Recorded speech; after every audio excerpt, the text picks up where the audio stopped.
when I was 6 years old, I had this like vivid image of coming home one day and seeing her crying. And I remember saying to my mom, like, what's going on? And she said, no, her son passed away. And I remember being so small and like not being able to comprehend that she had this other family, like a son that I don't know about, and now he's passed away and she was with us. And then being older and thinking about like how just devastating that must have been.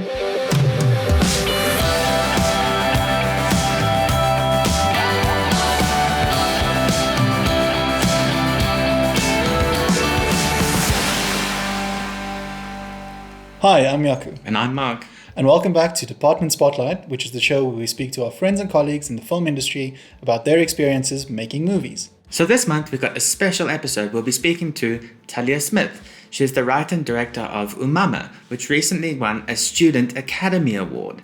So, yeah, let's get into it. So today we're obviously speaking with Talia Smith, who is just such a great director, you know, coming from South Africa, but doing such great things there in America. So we're really, really excited to have you here. Thank you so much for giving your time. Why did you decide to make, African stories, take it over there? Yeah, definitely. Well, I think it's specifically South African stories because I think, I don't know, it was like the more time I spent away from South Africa, the more I yearned to be there and to watch South African films, or I would, my roommate said I was the most stereotypical South African ever, because they would come home and see me crying and they'd be like, oh, she's watching Nelson Mandela on YouTube, probably. I'm like, yeah, he did so much good. I love him.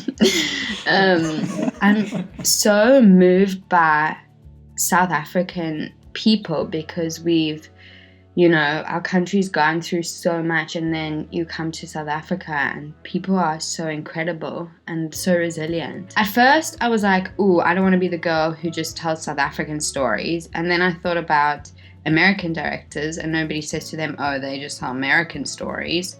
And I was like, what's the difference? And a good story is a good story. And I think the world is more open to hearing different stories now, so... That mentality kind of reminds me of something that Ava DuVernay said, and I know she's American, but the point was that someone said to her, "Oh, you're just the person that tells political stories," and then she tried to sort of stray away from that from a bit, but then she was actually like, "No, that's actually the person I am. These are the stories I want to tell, so that's what I'm going to do." So that's cool. It's like a really honest way to approach it.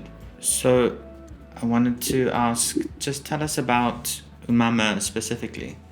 Sure. So I think, like I said, leaving South Africa, I started to gain new perspective. And so in my third year at NYU, I became obsessed with the idea of what being a mother is, and I thought wow, being a mother is so selfless. And then it's the most selfless job because you can't get promoted when you're a mother, And then I thought about Susan, who I had a picture of her up in my dorm room, and people would always, in America, they would always say to me, oh, who is that woman, And I always felt weird about how do I describe her, because I know that if I say to an American, and maybe I'm wrong, but a lot of the time what I experience is just saying, oh, she's my domestic worker, doesn't describe the relationship, because she was like a second mother to me. And then I started to think, well, that's extremely selfless, because she's like a second mother to me, but she has her own family that she's kind of she lives in Rustenburg, which is 2 hours away, so she would only go home once every month, which is crazy, and she's doing that for her family. And so I started to think a lot about this, and then whenever I would go home to South Africa, I would see like, oh, she's like my second mother and she knows so much about Judaism. So I just thought it was very interesting. And then also thinking about when I was 6 years old, I had this like vivid image of coming home one day and seeing her crying like on the stairs of our house. And I remember saying to my mom, like, what's going on? And she said, no, her son passed away.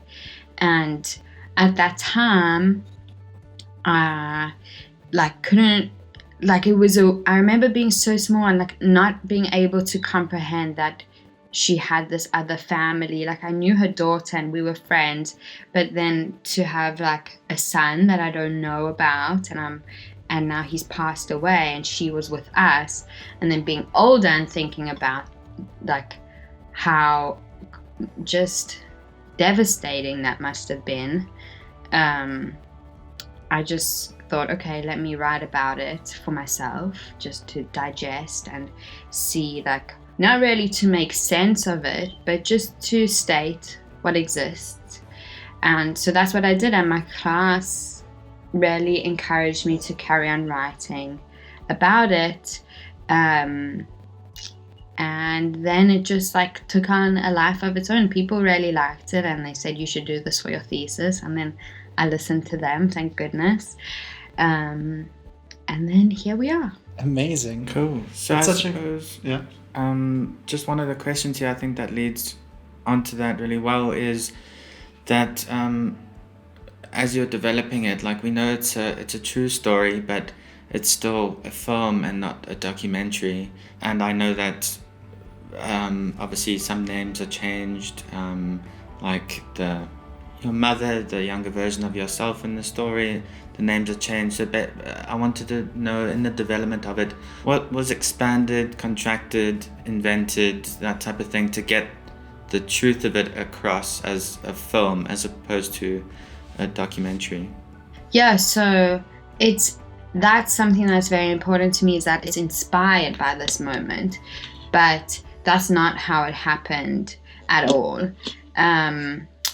I mean, there obviously were parts of it that are true, and there's I guess the way it happened is like they're all elements of truth put into a cohesive story.